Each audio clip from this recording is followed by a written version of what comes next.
स्वामी गुजेशानंद जी, Ramakrishna mission. जी महाराज। जय श्री हरिवंश। राधे राधे महाराज जी, आपके चरणों में साष्टांग दंडवत प्रणाम। महाराज जी, क्या श्री धाम वृंदावन की परिक्रमा का लीला चिंतन, मानसिक चिंतन करने से परम पद को प्राप्त किया जा सकता है? लीला चिंतन साधन है एवं साध्य दोनों है? दोनों। पहली बात तो आप प्रदक्षिणा शरीर से करने की बात कर रहे हैं या चिंतन से? चिंतन से महाराज जी, मन से। हाँ बिल्कुल, यथावत परिक्रमा का वैसे ही फल मिलेगा जैसे प्रगट परिक्रमा देने का फल मिलता है। पर उस समय तन्मयता पूर्वक आप परिक्रमा कर रहे हों, ये आपको चिंतन में अनुभव हो रहा।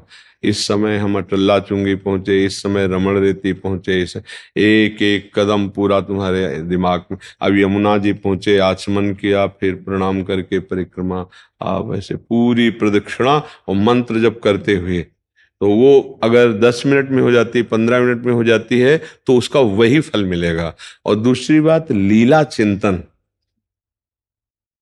लीला चिंतन में रुचि तब होगी जब नाम के द्वारा पहले हृदय को पावन किया जाए, तब वाणी में प्रवेश होता है, लीला में प्रवेश होता है। अभी क्या है, जैसे हम एक भावात्मक लीला चिंतन करने का प्रयास करें, तो जब तक लीला चिंतन में लीला जिसकी हो रही वो हमें दिखाई नहीं दे रहे, तब तक वो कैसे पूरा होगा चिंतन?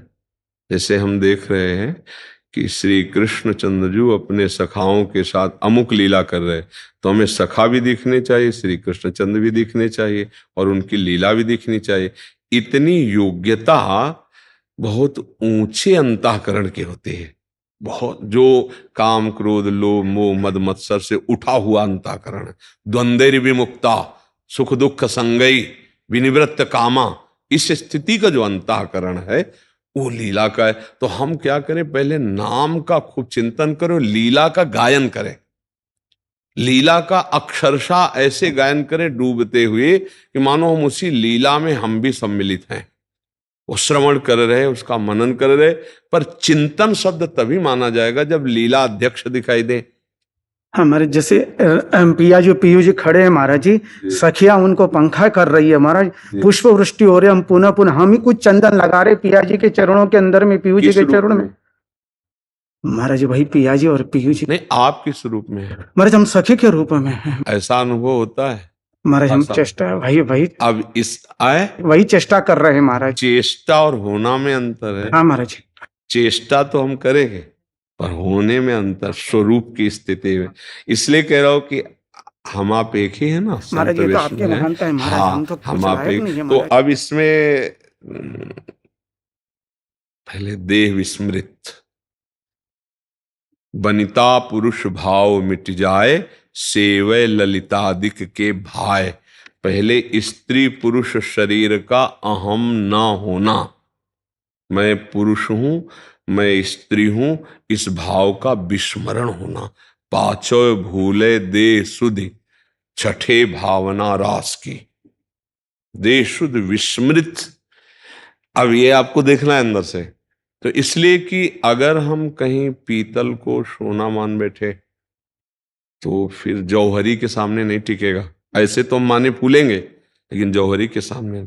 और अपने लोग सच्चे गाहक हैं इस मार्ग के, अब विरक्त हैं, तो इसमें तन्मयता पूर्वक पहले प्रिया प्रीतम के चरणों में, प्रिया प्रीतम के नाम में इतना तन्मय हो जाओ कि खुद मैं हूं ये भूल जाओ।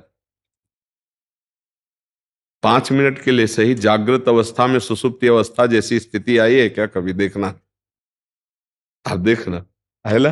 तो वही हम बात, जो अब संसारी आदमी प्रश्न करे तो अलग है, आपसे एक साथ जागृत अवस्था में बैठे हैं और हमारा भान खत्म हो गया, गाढ़ सुषुप्ति में, जैसे आपको पता नहीं है कि आपका शरीर कहाँ कैसे किस जगह हाथ रखा है, किस जगह पैर रखा है, आप सैया में, आपको कोई पता नहीं है।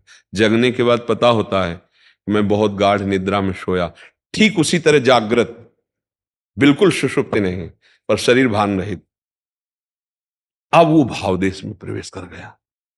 इसकी पहचान होती है ना, जिसे अपने जैसे भावना करते हैं वो एक अलग बात है, लेकिन भावना सिद्ध, सामने प्रिया प्रीतम का स्पर्श प्राप्त हो रहा है, ऐसा नहीं कि हम कल्पना कर रहे हैं।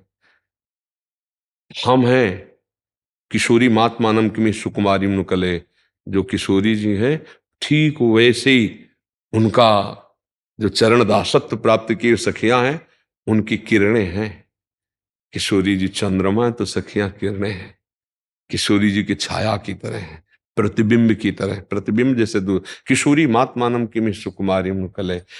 मैं देह भाव का पूर्ण विस्मरण, देह शुद्ध का त्याग, थे वचन मिथुन मुख निसरत, सुन सुन देह दशा किन्हु। 5-10 मिनट शुद्ध ही नहीं कि आप कौन है, कहां है, पर जागृत हैं, पूर्ण चेतना है, उसी को कहते हैं तुरीय अवस्था।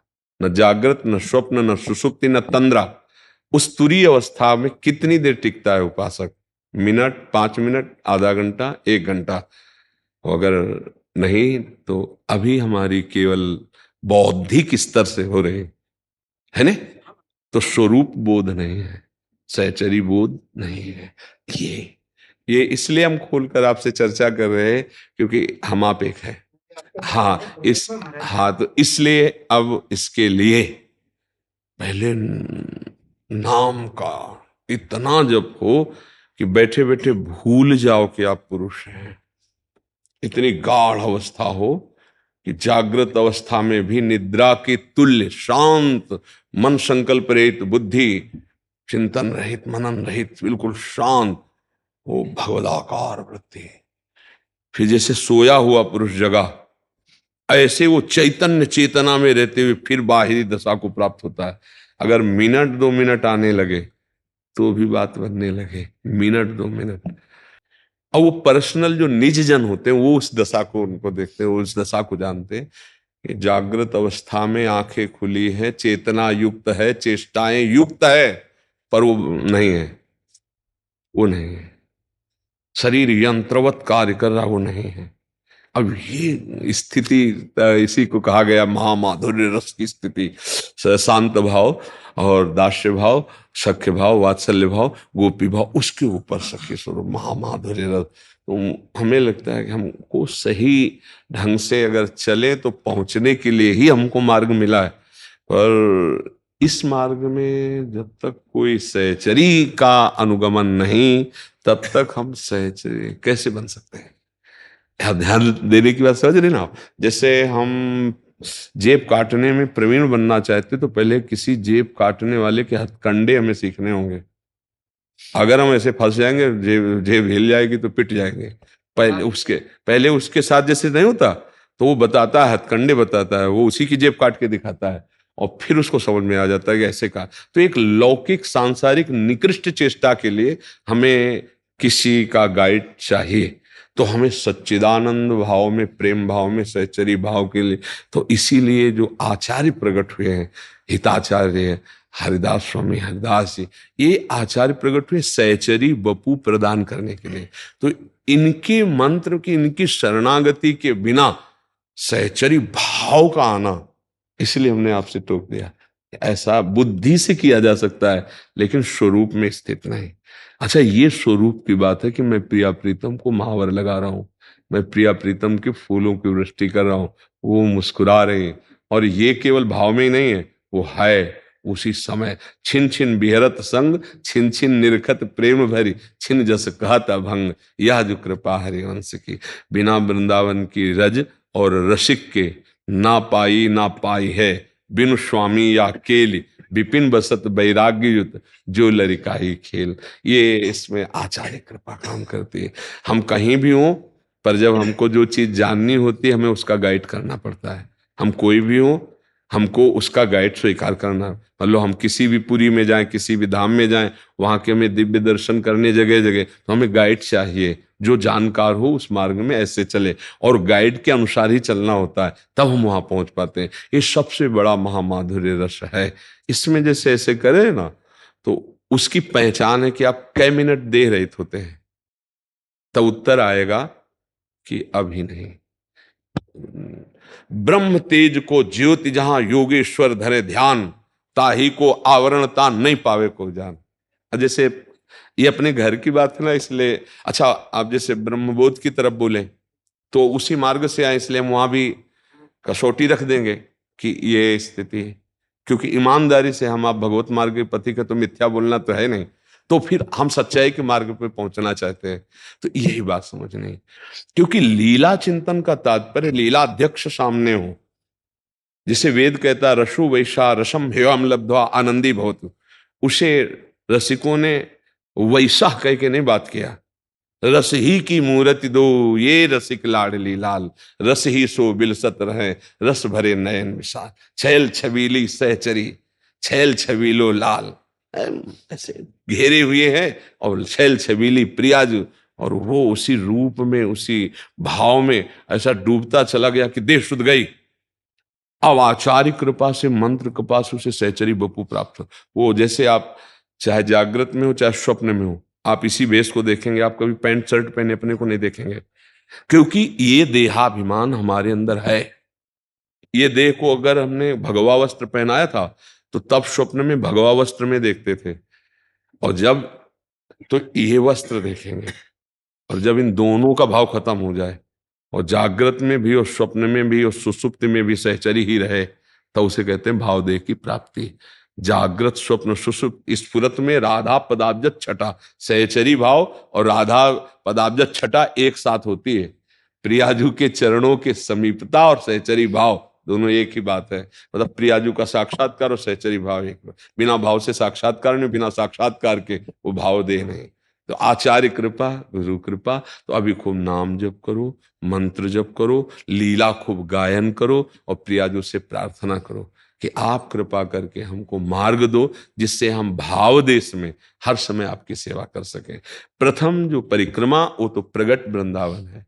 इसकी आप मानस प्रगट में एक परिक्रमा लगाइए और अपने मानस पटल पर बैठा लीजिए, तो आप जीवन भर परिक्रमा कर सकते हैं बिना किसी प्रयास के। महाराज अभी हम जो कर रहे हैं वो बुद्धि से ही कर रहे हैं, लेकिन हम एक एक स्थान को इसे तरह से कर। हाँ, इसमें प्रवेश है, क्योंकि प्रगट है ना, प्रगट है इसलिए हम इसमें प्रवेश मानते हैं। लेकिन जहां वो बात हुई वो त्रिगुणातीत है।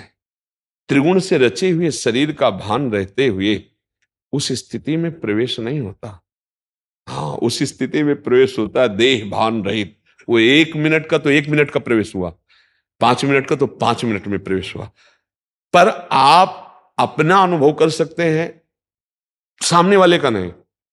जिस समय वो चेष्टा युक्त है उस समय वो वहां नहीं है, कैसे कोई जानेगा?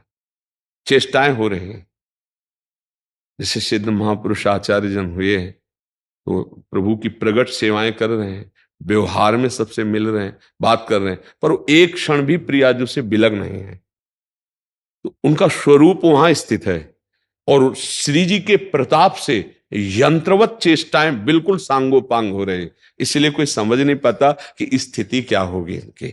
जब तक स्थिति प्रज्ञ नहीं है तब तक स्थिति का बोध नहीं होता। तो अपने लोग ऐसे चलें, वाणी जी का गायन, लीलाओं का गायन, जितना बन रहा उतना लीला चिंतन, पर यह ध्यान रखें कि उसका फल होगा शरीर विस्मृति।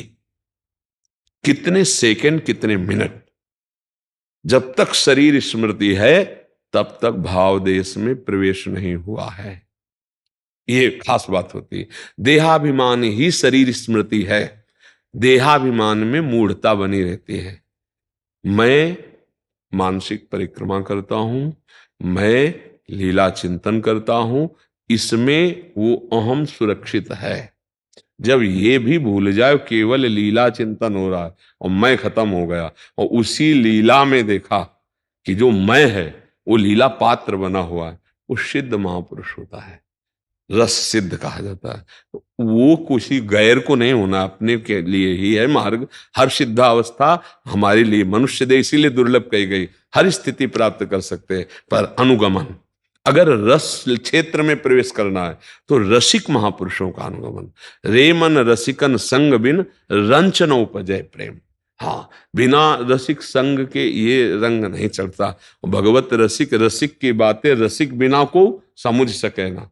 आप वृंदावन सेवन करते हैं इसलिए आपसे चर्चा भी हो रही नहीं, ये चर्चा का भी अधिकार जब तक, अभी ठीक से भजन तो होता नहीं, रस की चर्चा का अधिकार है ले।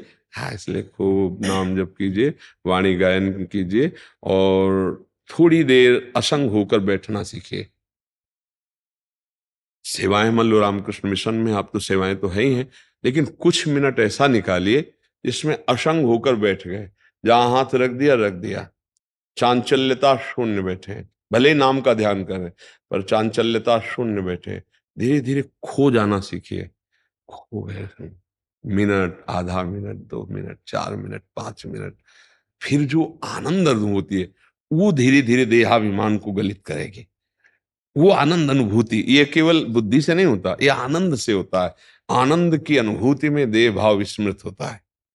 हाँ, जैसे आपके मनोनुकूल कोई दृश्य चल रहा हो, सिनेमा, नौटंकी, नाटक, वो जो जिस कोटि का है, तो आप देखेंगे कि कितना समय निकल गया आपको पता नहीं चलेगा। नेत्रों से देख रहे हो, मन से उसी में डूबे हुए हैं, तो शरीर को कोई पीड़ा नहीं, कोई परेशानी नहीं। 3 घंटा लोग फिल्म देख लेते हैं बिना किसी परेशानी के। 3 घंटा, 2.5 घंटा पैसा देकर, क्यों? मनोनुकूल हो गया ना, मन राजी हो गया, तो उनको बड़ा सुख। और अगर उनको 30 मिनट बैठने को कहो नाम जप में, क्या ऐसे ही जैसे फिल्म में बैठे थे 30 मिनट आनंदित होते हुए राधा राधा राधा, नहीं हो पाएगा, नहीं हो पाएगा। हाँ, ये बात है। सांसारिक में मनो जैसा हमारा लगा वैसा हमारा प्रभु से अपनापन नहीं वैसा। और यद्यपि झूठा होता है फिल्म आदि, फिर भी राजी है ना, सब कोई जानता है झूठा है, नाटक है, और पैसा देते हैं जाके झूठा देखने के लिए, और 2.5 घंटा समय देते हैं और आनंदित होते हैं। कितनी हमारे अंदर मूढ़ता है, कुछ नहीं है कि भाई सत्य वस्तु देखा, उसका चिंतन हुआ तो अच्छी बात हुई, वो तो असत्य है, आप जान कर जाते हैं असत्य है, लेकिन मन राजी हो गया ना, राजी हो गए तो 2.5 घंटे आपको आनंद मिला ना। 2.5 घंटे ऐसा लगा कि मैं सुखी हुआ, तभी तो ताकीजे भरती ने क्यों जाए वहां लोग। हाँ, अब सोचो, वो सुख उस दृश्य का नहीं था, तुम्हारी एकाग्रता का था। तुम्हारा मन विषय में लगा, एकाग्र हो गया। जैसे आपको कोई भी भोग है, अब आपको कहा जाए कि आप भोग लो, इसके बाद गोली मार देंगे, अब कोई भोग आपको आनंद दे दो, बताना क्यों? आपका चिंतन खींच लिया, चिंतन गोली पे आ गया कि अरे यार 1 घंटा मर जाए। तो कोई भी भोग भोगवाया जाए तो भी सुख नहीं है, क्योंकि सुख भोगों में नहीं है, तुम्हारे चिंतन में है।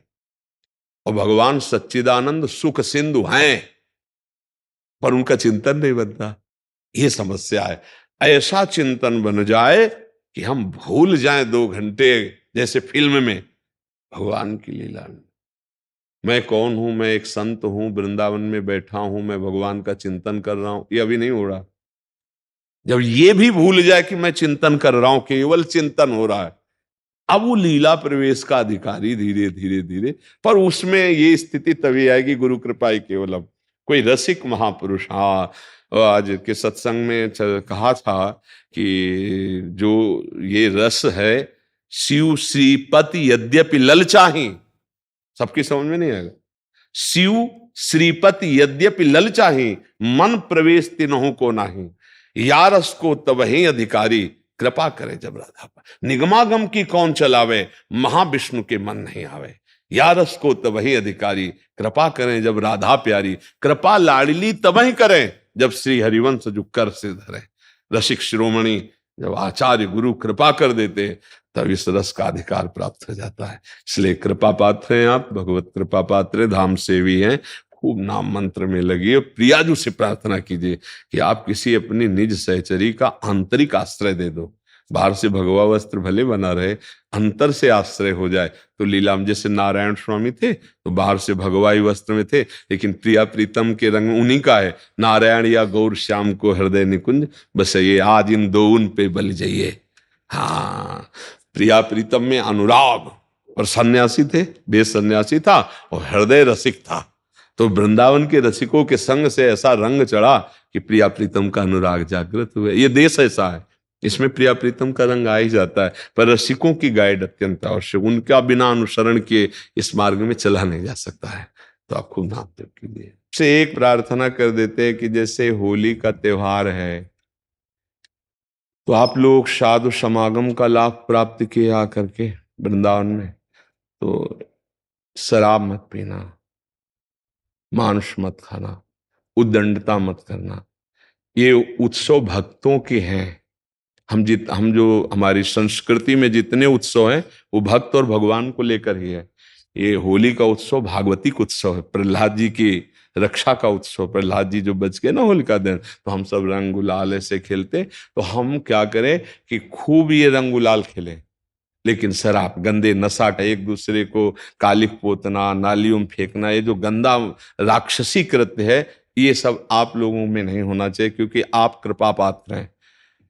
अगर भगवान की कृपा न होती तो धाम में आप यहां बैठ करके संत समागम न कर, सुत दाराधन लक्ष्मी पापियों के घर होए, संत समागम हरि कथा तुलसी दुर्लभ। तो आज वृंदावन में बैठे हो, मतलब भूल से भी आप लोग तो वैष्णव हैं, लेकिन जो ऐसे भी नए नए बच्चे हैं, हमारे मित्रवत हैं, उनसे प्रार्थना है तो कभी ऐसा कभी न करे। फिर होली आज उत्सव तो आनंद लेने के लिए है, इनमें राक्षसी प्रवृत्ति धारण करने के लिए नहीं।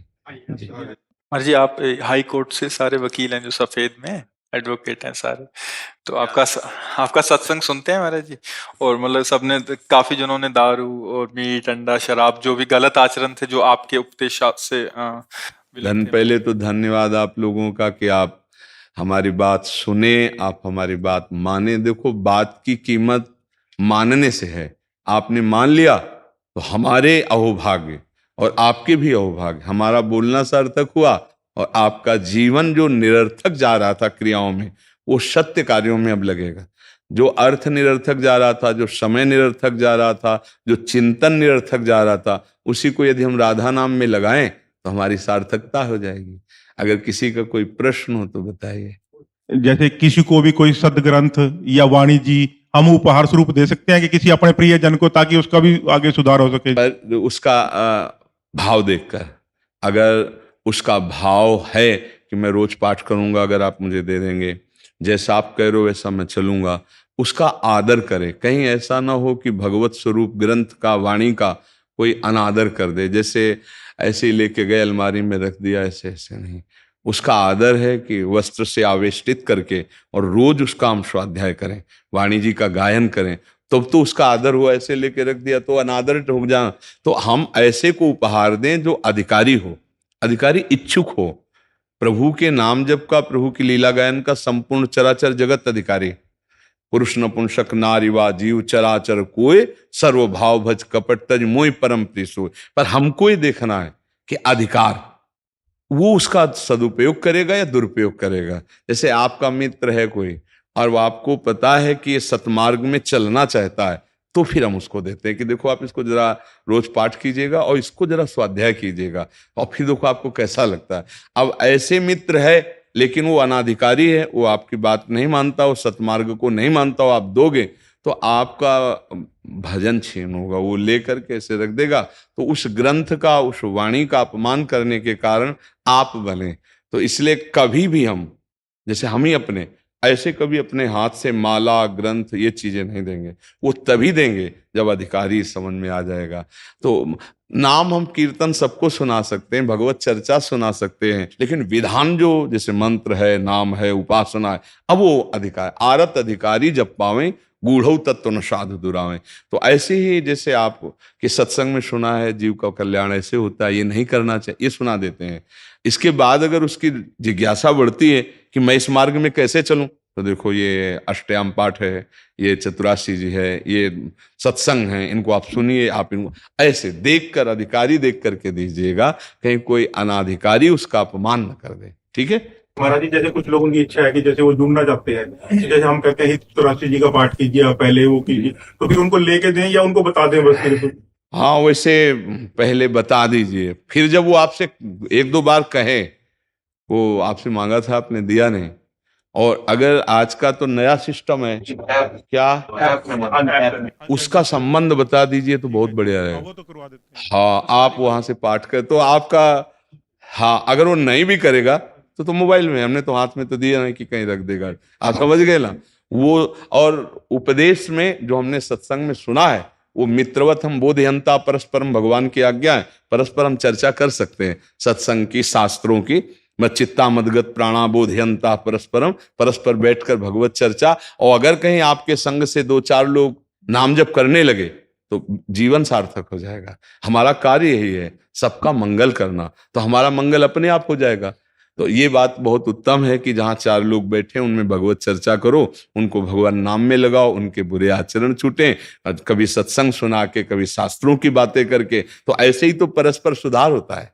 खूब अच्छे से चलो, धर्म पूर्वक नाम जप करो, जीवन आनंदमय मनुष्य जीवन काटो और भगवान की भी प्राप्ति हो। दोनों बात हो ना, इस जन्म में हम यहाँ आनंद पूर्वक और फिर शरीर छूटे तो हम अपने स्वामी के पास पहुंचे। अब हमारा जीवन अगर फिर जन्म हो तो ऐसा ही हो कि हम बहुत प्रवीण हों, समाज सेवक हों, भगवान की भक्ति से युक्त हो, बढ़िया जीवन रहेगा।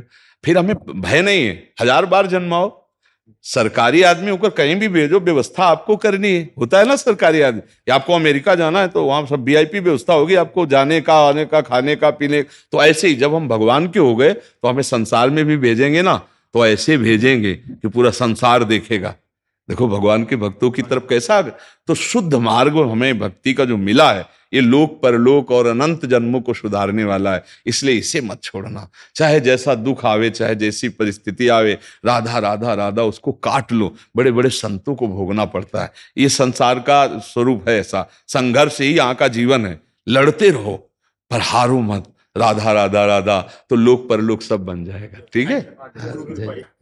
भजन की सर्वोच्चम अवस्था किस प्रकार से प्राप्त की जाए? हाँ, सर्वोत्तम अवस्था प्राप्ति का एक ही उपाय है, गुरुदेव कृपा, जो हम शास्त्रों में और जीवन में देखा। हौ हार्यो करी जतन विविध विधि, अतिशय प्रबल अजय, तुलसीदास बस होय तबे जब प्रभु पेरक बरजय। इस मन को निरंतर भगवान में लगाने के हम प्रयास कर सकते हैं, लेकिन सफलता मिलती गुरु कृपा से।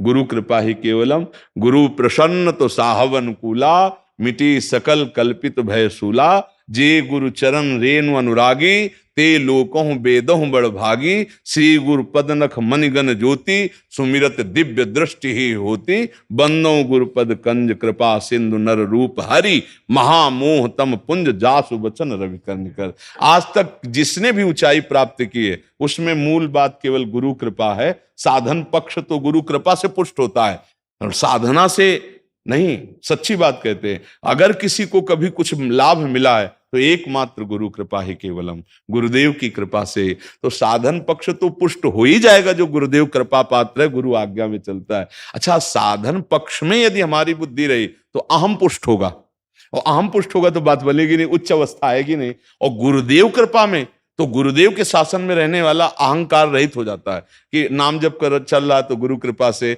हमारा साधन चल रहा तो गुरु कृपा से। वो मैं बोल ही नहीं सकता, क्योंकि जब बात आएगी तो बोलेगा गुरु कृपा से। तो अहम गलित ही, देहाभिमान गलित, निरंतर भगवदाकार वृत्ति, ये ऊंची अवस्था है। निरंतर भगवत भजन में डूबा हुआ उपासक, तो ये होता है गुरु कृपा केवलम। ध्यान मूलम गुरु मूर्ति, पूजा मूलम गुरु पदम, मंत्र मूलम गुरु वाक्यम, मोक्ष मूलम गुरु कृपा। गुरु कृपा ही केवलम। कई लोग कहते हैं कि शिव जी भांग पीते थे, हम भी पी सकते। शिव जी ने तो हलाल जहर पिया, भले एक बूंद पी के दिखाओ।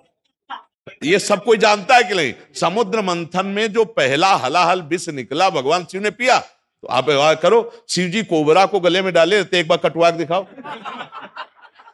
शिव जी ने गंगा जी धारण किया, एक बाल्टी पानी धारण करो। शिव जी ने गंगा जी धारण किया, एक बार। शिव जी कभी भांग नहीं खाते। मंत्रों के द्वारा विजया शब्द से उनका अभिषेक किया जाता है, अभिषेक किया जाता है। शिव जी के ऊपर जहर का फल चढ़ता है, धतूरा का। शिव जी के ऊपर अकौड़ा का फूल चढ़ता है, चढ़ता है ना, खा लो, जहर है, हलाहल जहर, खा के तो दिखाओ। धतूरा का माला चढ़ता है, विश्वनाथ जी का, वो पहले बैच में आए थे, वो लाते हैं कभी कभी पूरा धतूर का माला। एग्जाम्पल बनानी है महाराज। भैया एग्जाम्पल तो किसी का भी आप दे सकते हो। आप कभी देखा है लोग कहते हैं भगवान शंकर चिलम, ऐसा कहीं लिखा है?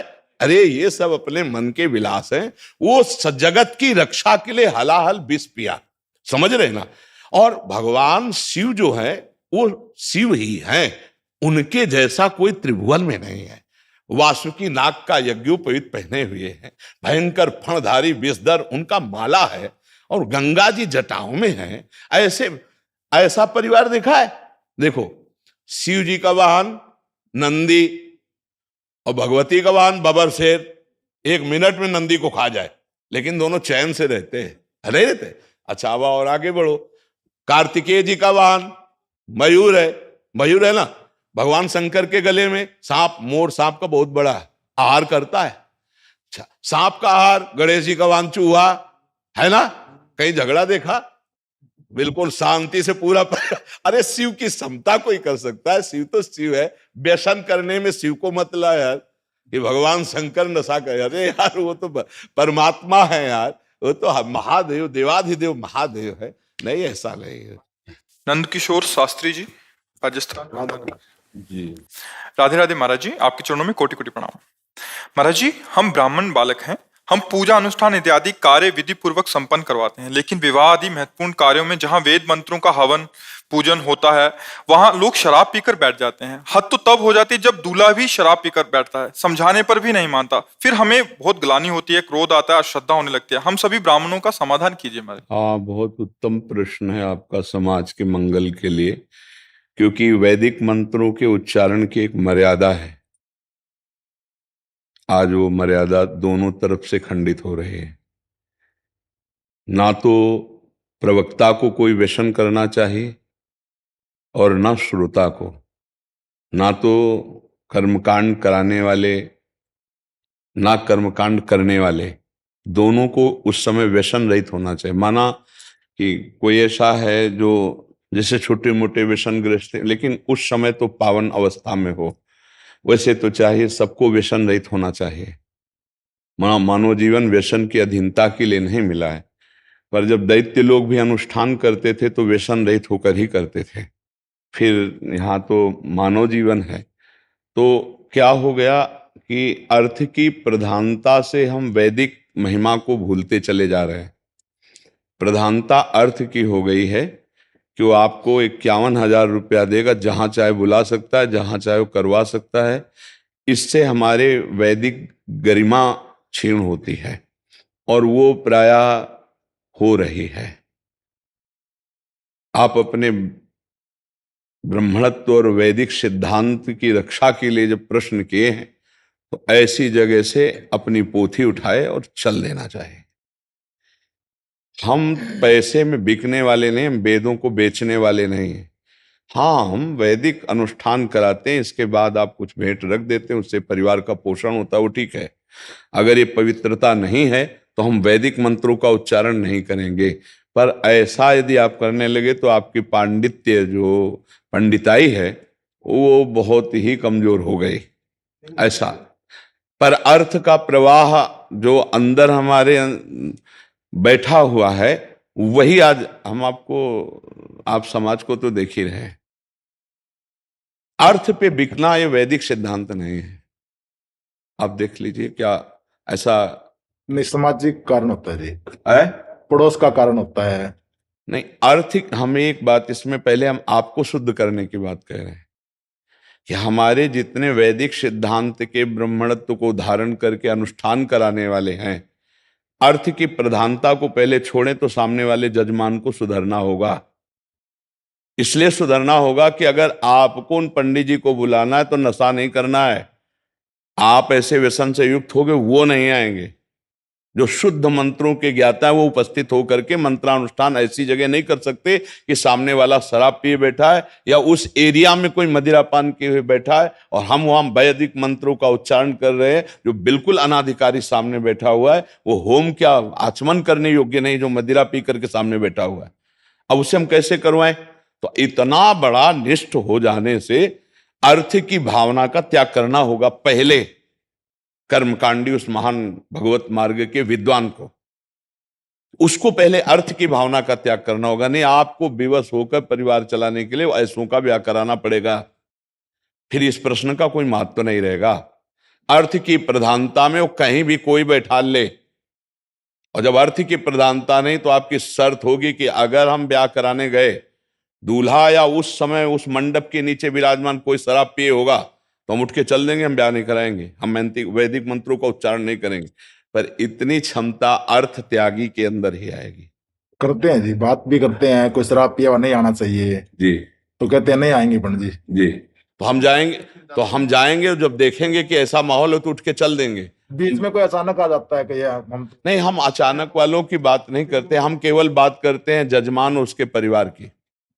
अगर वो मंडप के नीचे बैठ रहा, ऐसा नहीं कि व्यवस्था ना हो। ये जवाई थे, बटाऊ थे, तो ऐसे नहीं, इस पे हमें अर्थ लोलुपता पर अगर हम शासन करेंगे तो सबको सुधरना होगा। आज देखो कितना दयनीय प्रश्न है कि ब्याह जैसे पाणिक ग्रहण संस्कार जैसे पवित्र स्थल पर मदिरा पान के यदि दूल्हा ही बैठा है तो वो आचार्य कैसे उसका संकल्प करवाए, कैसे? और अगर वो ऐसा है कि हमारा वैदिक मंत्र पवित्र जगह में उच्चारण नहीं होगा और उठा और चल दिया, तो ऐसों को बहुत कम पूछे जाएंगे। कलयुग है, ऐसे की बहुत कम पूछ। धर्म से आप चलोगे ना, 10 मिनट में निपटाओ यही होता है जी। ना। वैदिक मंत्र कोई निपटाने वो भी नहीं देते हैं जी। है? वो भी नहीं देते हैं, हाँ। ऐसे ही हाथ जोड़ देते हैं, पंडित जी ठीक है जी। तभी तो दुर्गति होती है, तभी दुर्गति होती है। शरारती के नोट ला देंगे, लेकिन हाँ, अगर ब्राह्मण को नहीं देना पड़ देंगे। जाएगा तो हाँ, महाराज जी बहुत बड़े स्तर पे आजकल हो रहा है ये, क्या है, शादी में ब्याह में देखो, शराब आदि एक- तो जर्नल हो गई। आप एक चीज ये समझ लो, जो लिखा है वो गलत नहीं। भा भ्रष्ट आचारा सब संसारा, धर्म सुने नहीं काना।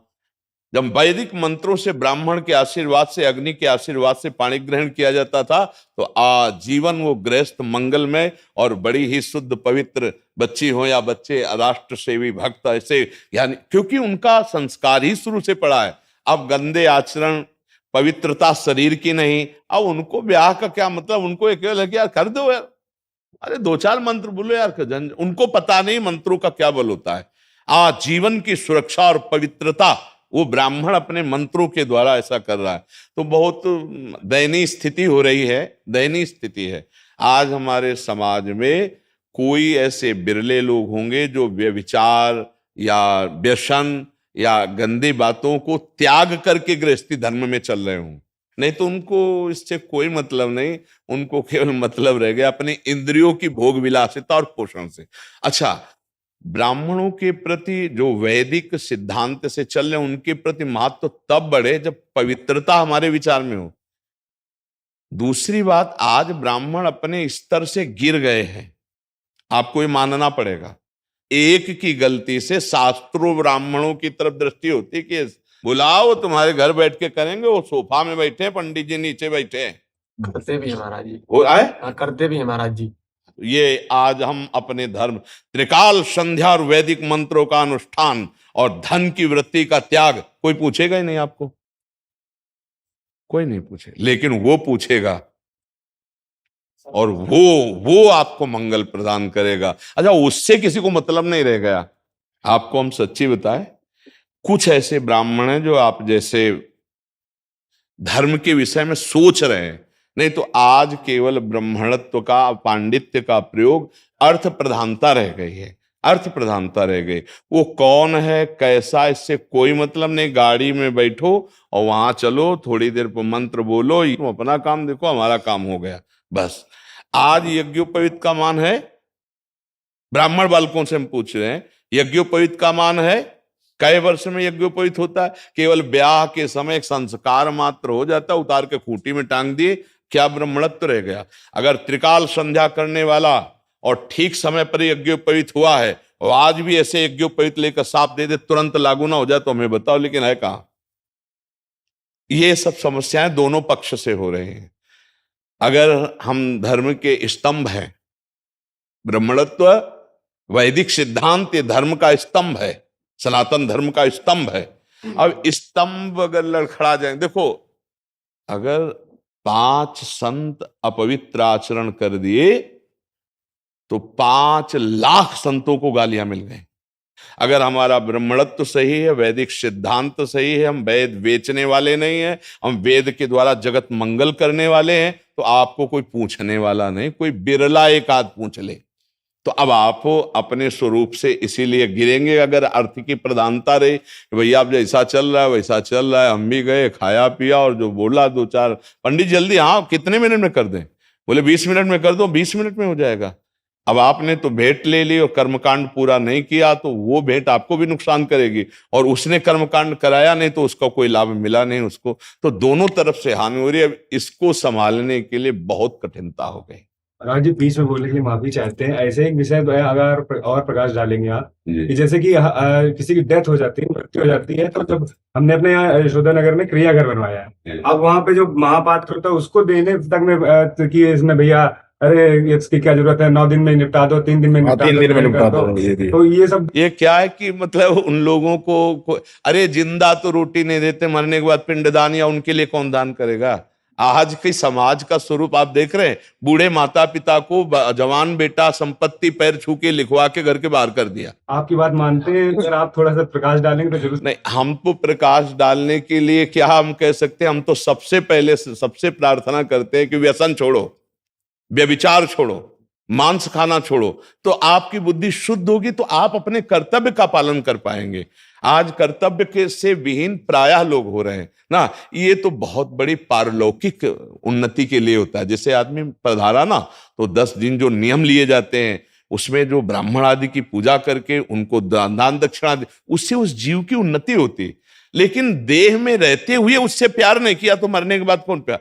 आप ऐसी घटनाएं देखिए कि पिता का शरीर या माता का शरीर मरा पड़ा है और बच्चे आपस में युद्ध कर रहे हैं उसके संपत्ति के लिए, उसके संस्कार की तरफ नहीं देख रहे। आप देखो ना, घटना संसार में देखो। तो ऐसे अब बुद्धिहीन लोग होते चले जा रहे हैं, धर्म विहीन होते चले जा रहे हैं, कि इसको खिलवाड़ माना जाता है। जैसे युवा आपकी बात बहुत मानते हैं, हमें क्या? भाई आपका धन्यवाद है कि हम लोगों को सही दिशा दिखा देते हैं, इसलिए हम हमेशा कहते हैं कि आप कुछ बता दें। आज का युवा महाराज बदल रहा है आपकी वजह से। 100 नहीं, हम उन सबको प्रणाम करते हैं जो अपने जीवन को बदल रहे हैं। कि जैसे माँ बच्चे से कहती है ना, दूध पी लो, और दूध पी लेता है तो माँ का हृदय शीतल होता है। यद्यपि बच्चा ही स्वस्थ होता है, पर माँ का हृदय शीतल होता है। तो हमारी साधु वेश धारण करना, हमारा बोलना, आप लोगों ने जीवन सार्थक कर दिया हमारा। कि आपका अगर जीवन धन्य हो रहा है तो हमारा जीवन धन्य हो रहा है, क्योंकि हम जो बोल रहे हैं वो आप हमें सहयोग कर रहे हैं। पीढ़ी पे भगवान की कृपा है कि आप हैं। नहीं, हम में भगवान की कृपा मना रहे हैं कि ऐसे कलयुग में आप हमारी बात सुन रहे हैं, आप हमारी बात मान रहे, सच्ची मानिए। नहीं, संतों के प्रति जो श्रद्धा का नाश हुआ उसको संभालना बड़ा कठिन था। आप समझ लीजिए, जो सीरियल बने हैं, जो घटनाएं घटी हैं, कि हमारे पूरे भारत के संतों के प्रति से श्रद्धा एकदम ऐसे मिटती चली गई थी। पता नहीं कौन सा ठाकुर जी का प्रताप उदय हुआ है कि आप सब पुनः संत पर श्रद्धा करने लगे। हम तो आश्चर्य मानते, 30-30, 35-35 हजार लोग 2 किलोमीटर है जहां से हम आते हैं, बराबर ठसाठस भरा मिलता है, और अधिकतर 80% युवा होते हैं। मैं 22 बार अभी तक आया हूँ 3 साल में, और आपकी नजर मुझ पर पड़ती है। हम आज अपने मित्र से यही कह रहे थे कि महाराज जी की ये है कि अगर कोई भी नमस्ते कर रहा है, उनकी नजर है तो तुरंत उसको अभिवादन स्वीकार करते हैं। अब लगाते हमें लगता है कि सब लोग खड़े हैं, तो एक बार दर्शन तो एक मतलब ऐसा लगता है जैसे हम सबकी तरफ देख रहे हैं। हम कोशिश भी यही करते हैं कि सब हमारी आत्मा है, एक बार तो हम देख लें, जिससे सबका खड़ा होना सार्थक हो जाए। वो आंसू आ जाते हैं कि आप बस खूब मंगल में भगवान का नाम ले। और पर हम ये कह रहे हैं ना कि वैदिक सिद्धांतों को धीरे धीरे नहीं माना जाएगा। महाराज जी, इसमें हमारा एक वो है महाराज जी, जैसे एक पक्ष तो आपने, क्योंकि ये ब्राह्मणों की तरफ से हो गया महाराज जी, जैसे जो संसार में भूले भटके हैं, जिनको वैदिक मंत्रों और विवाह संबंधन जो इतना पवित्र है उसका एक पता नहीं। देखो भाई, हमारी छोटी सी बात समझो, पता की बात नहीं है, आदर नहीं होगा। क्यों? क्योंकि बॉयफ्रेंड गर्लफ्रेंड पहले से बेविचार हो रहा है। आप हमारी बात को समझिए, हम उसे खुल के नहीं कह पा रहे थे, पहले से ही हम अपवित्र हो चुके हैं। तो अब ब्याह का महत्व क्या रह गया है? ब्याह का महत्व तो तब होता है जब कन्या पवित्र और वर पवित्र और मंत्रों के द्वारा, तो उसको ब्याह की उमंग होती है। पहले ही वो तो भोग चुका है, वो तो पहले ही उनको ब्याह को कोई उमंग है। ब्याह की उमंग और तरंग और पवित्रता और कल्याण की आजीवन हम दोनों एक बंधन में बंधकर, प्रेम बंधन में बंधकर गृहस्थी चलाएं, ये उनके लिए जो पवित्र है। व्यभिचारी कहीं ऐसा सोचता है क्या? तो आज व्यभिचार खुला हो रहा है, आपको समझ में नहीं आ रहा कि 1 महीने बॉयफ्रेंड ये ब्रेकअप, दूसरे महीने गर्लफ्रेंड वो ब्रेकअप। ये क्या है? इसको हम क्या कहेंगे? इसको अगर हम अपनी भाषा में बोले तो क्या कहेंगे? आप विचार करके देखिए। वो बोलेंगे तो बुरा लगेगा ना। अब उसका पाणी ग्रहण होगा, उसको कोई आनंद होगा, कोई उत्साह होगा, उसका कोई पति में रति होगी या पत्नी में रति होगी, तो उसको वैदिक मंत्र में कैसे रति हो सकती है? पाणी ग्रहण संस्कार में कैसे रति हो सकती है? वो तो पहले ही सब गंदा हो चुका है उसका हृदय। तो ऐसे लोग नहीं, मतलब अब प्रायः अधिक बढ़ रहे हैं। ये कहो आपको बुला लिया जाता है, यही सौभाग्य समझो। कुछ दिनों बाद मतलब ये भी आपकी जरूरत नहीं पड़ेगी, वो आपस में जब मर गया तो उसकी दैहिक जो क्रिया होती है, उस क्रिया से उस जीव का कल्याण होता है। अरे वो जिंदा नहीं खवाया तो मरे के बाद काहे को उसके पिंडदान करेगा? आप सोचो भला, जिंदा भोजन ले दिया, धक्का मार के बाहर कर दिया बूढ़ी माँ को, बूढ़े पिता को, वो मरने पर वो दुष्ट क्या पिंडदान करेगा उसके लिए? तो आज हमारे समाज में दुष्टता फैल रही, पढ़ाई बहुत जोर की हो रही है, विद्या विनयम ददाती, लेकिन विनय नष्ट हो रहा है। नए नए लड़के ग्रसित हो रहे हैं वासना से। अरे उस समय उनका संयम चाहिए, वो व्यसन से ग्रसित हो रहे। ए भाई, अगर कोई करवा लेता है तो धन्य भाग समझो, नहीं आगे ऐसा समय आएगा कि कोई मतलब नहीं, ना पंडित जी की मतलब, ना वैदिक मंत्रों की मतलब, ना भगवान से मतलब है। हमने गांव की बात देखी, ब्याह होकर के ब्राह्मण के चरण पूजन करके, और जब भले वो ब्राह्मण का ही घर का हो, लेकिन आचार्य पूजन करके जब पूरा ब्याह संपन्न होता तो दोनों वर वधू चरणों में ब्राह्मण के आशीर्वाद लेते, जो भेंट होता देता। इसके बाद आते पूरे गांव के मंदिरों की पूजा होती थी ना, तब कहीं वर वधू का मिलन होता था। तो उनके परिवार कैसे चलते थे? आजीवन कभी हमने तलाक शब्द गांव में नहीं सुना। और यहाँ क्यों? क्योंकि उनको पाणी ग्रहण से मतलब ही नहीं, उनका महत्व ही नहीं है। घर घर क्लेश हो रहा है। घर घर, इसका कारण यही है भैया, ये वैदिक मंत्र ऐसे नहीं है, ये मंगल करने वाले हैं। जब ब्याह में पाणी ग्रहण में वैदिक मंत्रों का उच्चारण होता है तो आजीवन सुख के लिए वो विधान होता है। महाराज जी, एक हमारे पास आए महाराज जी, वो कह रहे हैं कि वर पक्ष वाले कह रहे हैं कि अगर मीट और अगर बकरा आदि का ऐसा मांस और दारू नहीं होगी तो फिर हम शादी में क्या मतलब, ये हमारे स्टैंडर्ड के लोग आ रहे हैं हमारे, तो हम क्या करें, हम इतना धर्म संकट में फंस गए हैं। कह रहे हैं अगर तुम जो मर्जी करो, ये बहुत बड़ा एक हो गया महाराज जी, इतना शुभ कार्य हो रहा है, उसमें इतने सारे जीव हत्या, दारू और ये सब। नहीं, ये कलिकाल का प्रभाव बढ़ता ही जाएगा, और उससे देखो क्या होता है। ये इसीलिए आप धर्माचरण का त्याग कर दिए हैं तो देखो पाणी ग्रहण का मतलब क्या रह गया है। क्या पाणी ग्रहण का कौन एक चला लिव इन रिलेशन, पंडित की जरूरत है? आप बताओ, आप हमें बताओ, उनको पंडित की जरूरत है? उनको बकवास लगेगा नहीं सब, क्योंकि पहले ही सब लीलाएं। उन लोग को तो माता पिता की भी जरूरत नहीं पड़ती।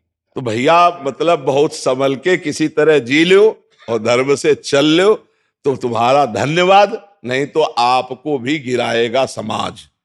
पर कोई सत्य मार्ग में चलने वाला ऐसा नहीं कर सकता, वो अपने धर्म से चलेगा, भले नमक रोटी खाए। तो आप जैसे धर्म में चलने वाले, ब्राह्मणत्व और वेदा अध्ययन करके वैदिक परिपाटी का निर्वाह करने वाले धन की परवाह नहीं करते। अगर आप ऐसा चल पाए तो भगवान की बड़ी विशेष कृपा होगी। पर कलिकाल है बड़ा कठिन। ऐसे बहुत से ब्राह्मण मिले जो वैदिक सिद्धांत से ही चल रहे हैं, पर हम आपको बताएं वो कार से नहीं चल पाएंगे। वो साइकिल है ऐसे। हम देखी बात कह रहे हैं, संस्कृत विद्यालय के वो अध्यापक प्रधान हैं और साइकिल से चलते हैं। जो धर्म से चलेगा तो हम आपको सच्ची बता रहे। तो इसलिए आप अपने लोग सुधार करें, नाम जप करें, व्यसन त्यागें, तो एक एक सुधरेगा तो हमें लगता है सब सुधर सकते हैं। हाँ, एक एक अपने लोग अपने सुधार करें तो सब धीरे धीरे सुधर सकता है जी।